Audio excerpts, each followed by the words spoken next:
Hi ಅಲ್ಲೇ ಎಲ್ರಿಗೂ ನಮಸ್ಕಾರ. ರಚನಾ ಕ್ರಿಯೇಟಿವ್ ಕುಕಿಂಗ್ ಚಾನಲ್ಗೆ ಸ್ವಾಗತ. ನಾನಿವತ್ತು ವೆಜ್ ಕಟ್ಲೆಟ್ನ ಮಾಡಿ ತೋರಿಸ್ತಾ ಇದ್ದೀನಿ. ನಮ್ಗೆ ಇಷ್ಟವಾಗಿರೋ ತರಕಾರಿನ ಬಳಸ್ಕೊಂಡು ನಮಗಿಷ್ಟವಾಗಿರೋ ರೀತಿಯಲ್ಲಿ ಹೇಗೆ ಮಾಡ್ಕೊಳ್ಳೋದು ಅಂತ ತೋರಿಸ್ತಾ ಇದ್ದೀನಿ. ತುಂಬ ಸಿಂಪಲಾಗಿ ಮಾಡ್ಕೋಬೋದು, ಅಷ್ಟೇ ರುಚಿಯಾಗಿ ಕೂಡ ಇರುತ್ತೆ.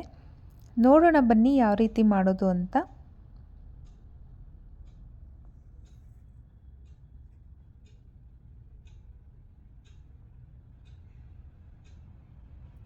ಮೊದಲಿಗೆ ನಾನಿಲ್ಲಿ ಸ್ಟವ್ ಮೇಲೆ ಒಂದು ಬಾಣಲಿನ ಇಟ್ಕೊಂಡು 1 ಸ್ಪೂನ್ ಎಣ್ಣೆ ಹಾಕ್ಕೊತಾ ಇದ್ದೀನಿ.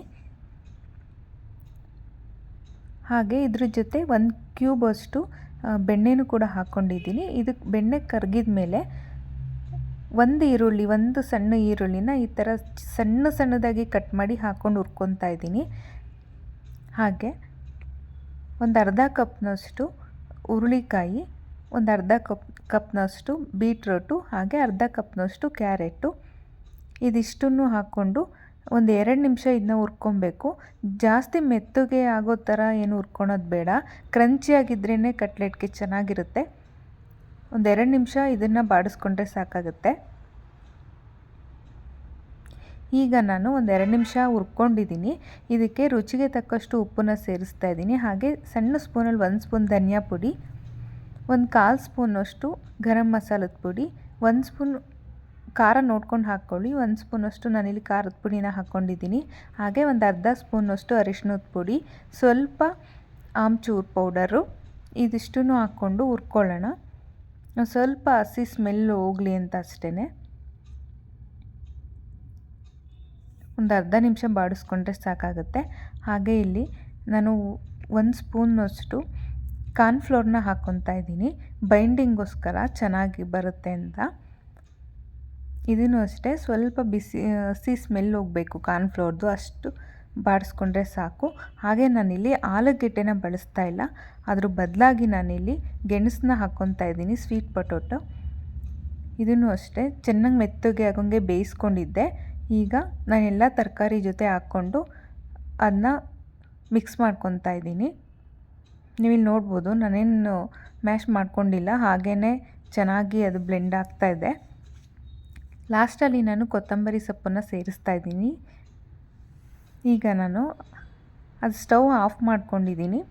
ಒಂದು ಬೌಲ್ಗೆ ನಾನಿಲ್ಲಿ ಒಂದು 4 ಸ್ಪೂನಷ್ಟು ಮೈದಾ, ಹಾಗೆ ಒಂದು 2 ಸ್ಪೂನಷ್ಟು ಕಾರ್ನ್ಫ್ಲೋರು, ಇದಿಷ್ಟನ್ನು ಹಾಕ್ಕೊಂಡು ಸ್ವಲ್ಪ ನೀರು ಹಾಕ್ಕೊಂಡು ಇದನ್ನು ಕಲಿಸ್ಕೊಬೇಕಾಗುತ್ತೆ. ಜಾಸ್ತಿ ತೆಳ್ಳಗೂ ಇರಬಾರ್ದು, ಗಟ್ಟಿಗೂ ಇರಬಾರ್ದು, ಒಂದು ಮೀಡಿಯಮ್ ಕನ್ಸಿಸ್ಟೆನ್ಸಿಲಿ ಇದನ್ನ ಕಲಿಸ್ಕೊಳ್ಳೋಣ.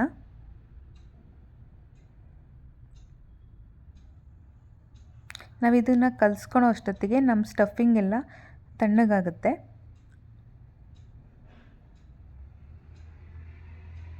ಸ್ವಲ್ಪನೇ ನೀರು ಹಾಕ್ಕೊಂಡು ಇದನ್ನ ಕಲಿಸ್ಕೊಳ್ಳೋಣ. ನೋಡಿ, ಅದಕ್ಕೆ ನಾನು ಮಾಡ್ಕೊಂಡಿದ್ದೀನಿ. ಇಷ್ಟ ಆದರೆ ಸಾಕು, ಜಾಸ್ತಿ ತಿಕ್ಕಾಗೂ ಇರಬಾರ್ದು. ಈಗ ನಾವು ಮಾಡ್ಕೊಂಡಿರೋವಂಥ ಸ್ಟಫಿಂಗಿಗೆ ಸ್ವಲ್ಪ ಒಂದು 4 ಸ್ಪೂನ್ ಅಂದ್ಕೊಳ್ಳಿ ಅಷ್ಟು ನಾನು ಬ್ರೆಡ್ ಕ್ರಮ್ಸ್ನ ಹಾಕ್ಕೊತಾ ಇದ್ದೀನಿ. ವಾಟರ್ ಏನಾದ್ರು ಇದ್ದರೆ ಅದು ಎಲ್ಲ ಹೀರ್ಕೊಳ್ಳಿ ಅಂತ ಹೇಳಿ. ಹಾಗೆ ಜೀರಿಗೆ ಪುಡಿನೂ ಹಾಕ್ಕೊಂಡಿದ್ದೀನಿ, ಒಂದು ಅರ್ಧ ಸ್ಪೂನಷ್ಟು.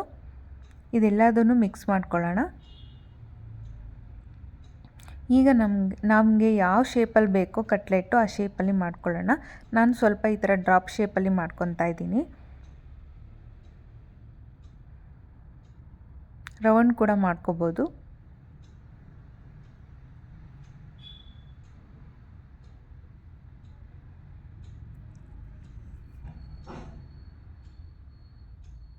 ನೋಡಿ, ಈ ಥರ ಮಾಡ್ಕೊತಾ ಇದ್ದೀನಿ ನಾನು, ವಾಟರ್ ಡ್ರಾಪ್ ಶೇಪಲ್ಲಿ ಚೆನ್ನಾಗಿರುತ್ತೆ ಅಂತ. ನೋಡಿ, ಈ ಶೇಪಲ್ಲಿ ಮಾಡ್ಕೊಂಡಿದ್ದೀನಿ.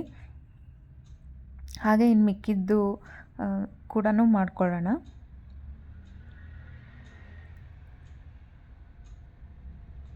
ನಮಗಿಷ್ಟ ಬಂದಿದ್ದ ಶೇಪಲ್ಲಿ ನಾವು ಮಾಡ್ಕೋಬೋದು. ಈಗ ಅದೇ ಥರನೇ ಇನ್ನೊಂದನ್ನು ಸಹ ರೆಡಿ ಮಾಡ್ಕೊತಾ ಇದ್ದೀನಿ.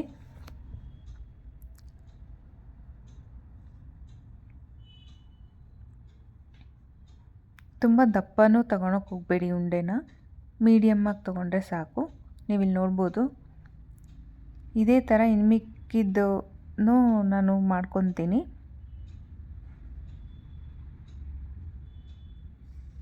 ಈಗ ನಾನು ಮಾಡ್ಕೊಂಡಿರೋ ಅಂಥ ಕಟ್ಲೆಟ್ಸ್ ಇಷ್ಟಾಗಿದೆ, ನೀವಿಲ್ಲಿ ನೋಡ್ಬೋದು. ಈಗ ಒಂದೊಂದನೇ ಕಟ್ಲೆಟ್ನ ತಗೊಂಡು ನಾವು ಮೈದಾ ಏನು ಕಲಿಸ್ಕೊಂಡಿದ್ದೀವಿ ಅದಕ್ಕೆ ಡಿಪ್ ಮಾಡ್ಕೊಳ್ಳೋಣ. ಬ್ರೆಡ್ ಕ್ರಮ್ಸು ನೀಟಾಗಿ ಅಂಟುತ್ತೆ ಅಂತ ಈ ಥರ ಮೈದಾದಲ್ಲಿ ನಾವು ಡಿಪ್ ಮಾಡಿ ಬ್ರೆಡ್ ಕ್ರಮ್ಸ್ನ ರೆಡಿ ಇಟ್ಕೊಂಡಿರಬೇಕು. ಈಗ ಮೈದಾಯಿಂದ ತೆಗೆದು ನಾವು ಬ್ರೆಡ್ ಕ್ರಮ್ಸ್ ಮೇಲೆ ಹಾಕ್ಕೊಂಡು ಕೈಯಲ್ಲೇ ನಾವು ಎಲ್ಲ ಕಟ್ಲೆಟ್ಗೂ ಬ್ರೆಡ್ ಕ್ರಮ್ಸ್ ಅಂಟ್ಕೊಳೋ ರೀತಿಯಲ್ಲಿ ಸ್ಪ್ರೆಡ್ ಮಾಡ್ಕೊಳ್ಳೋಣ.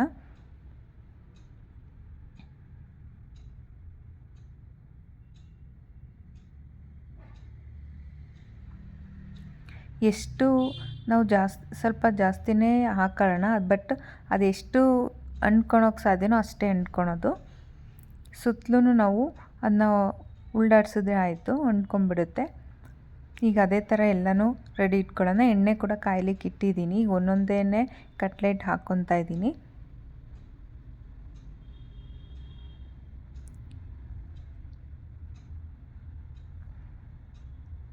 ಈ ಎರಡೂ ಕಡೆ ಬೇಯಿಸ್ಕೊಬೇಕು. ಮೀಡಿಯಮ್ ಫ್ಲೇಮ್ ಇಟ್ಕೊಂಡ್ರೆ ಸಾಕು. ಹೈ ಫ್ಲೇಮ್ ಇಟ್ಕೊಂಡ್ರೆ ಒಂದೇ ಸತಿ ಸೀದೋಗುತ್ತೆ.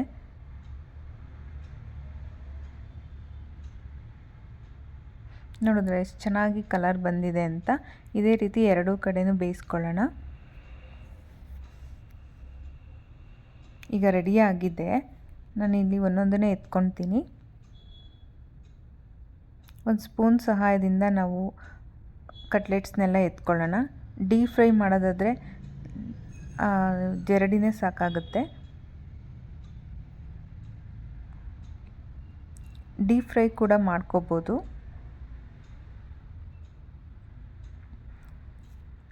ನೋಡಿದ್ರಲ್ಲ ಎಷ್ಟು ಚೆನ್ನಾಗಿ ಬಂದಿದೆ ಅಂತ. ನಾನೊಂದು ಕಟ್ ಮಾಡಿ ಕೂಡ ತೋರಿಸ್ತೀನಿ. ಯಾವುದೇ ಥರ ಸ್ಟಫಿಂಗ್ ಈಚೆ ಬಂದಿಲ್ಲ. ತುಂಬ ಚೆನ್ನಾಗಿ ಬ್ರೆಡ್ ಕ್ರಮ್ಸ್ ಕೋಟಿಂಗ್ ಆಗಿದೆ.